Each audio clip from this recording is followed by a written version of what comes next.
Pinakamarami mula na magsimula ang monitoring ng Philippine Navy ang naitalang bilang ng mga Chinese vessel ngayon sa West Philippine Sea. Balita natin ni Chino Gaston.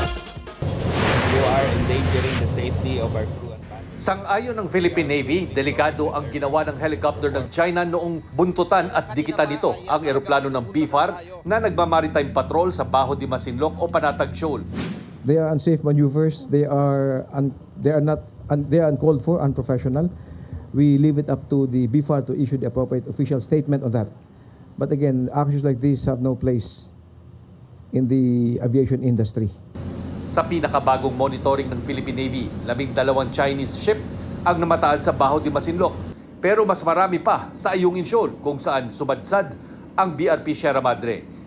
72 Chinese vessels ang nasa Ayungin Shoal sa kabuuan. Mula sa dating 7 Chinese militia vessels doon, umabot na ito sa 62. Yung mga kasundaluhan natin sa BRP Sierra Madre, mataas naman ang moral nila. Sanay na sila sa mga numbers sa paligid nila and they are happy to perform their mandate. Pero mas marami pa ang namataan sa Escoda Shoal kung saan napilitang umalis ang BRP Teresa Magbanwa. 16 na China Coast Guard at 55 Chinese militia vessels ang nagbabantay. Ang Chinese Navy warships naging 11 mula sa dating 4 lang. Sa kabuuan, mula September 17 hanggang 23, 251 Chinese vessels ang namataan sa iba't ibang bahagi ng West Philippine Sea. Pinakamarami mula nang magsimula ang monitoring ng Philippine Navy. Ito ang pinakamalaking increase.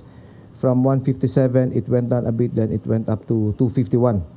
For whatever reason, I don't want to speculate on that. We continue monitoring, we continue performing our mandate. Pero hindi raw ito nangangahulugang kontrolado na ng China ang Escoda Shoal. And we have to continue pushing back against this sapagkat ang international law ay nasa likod natin. The only thing necessary for evil to succeed is for good men to do nothing. The only thing necessary to legitimize the presence of the PLA in the West Philippine Sea is for the Philippine instrumentalities in the maritime domain to stop performing its mandate. Patuloy rin ang pagpapalakas sa militar ng Pilipinas.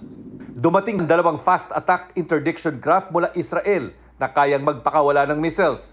Designed for high-speed operations, featuring advanced missile systems and sophisticated onboard technology, which enhances the Philippine Navy's capability to conduct rapid and effective maritime interdiction operations. The arrival of these vessels underscores the continued modernization of the Philippine Navy. Sa Quad Leaders meeting sa Amerika, kasama ang mga leader ng Japan, India at Australia, nabanggit ni US President Joe Biden ang issue sa South China Sea. China continues to behave aggressively, testing us all across the region. And it's true in the South China Sea, the East China Sea, South Asia, and the Taiwan Straits. Sagot dito ng Chinese Foreign Ministry, dapat itigil na ng Amerika ang paggamit umano nito sa ibang bansa para kontrahin ang China. Chino Gaston nagbabalita para sa GMA Integrated News. Kapuso, alamin ang maiinit na balita. Bisitahin at mag-subscribe sa GMA Integrated News sa YouTube. Sa mga kapuso abroad, samahan nyo kami sa GMA Pinoy TV at sa www.gmanews.tv.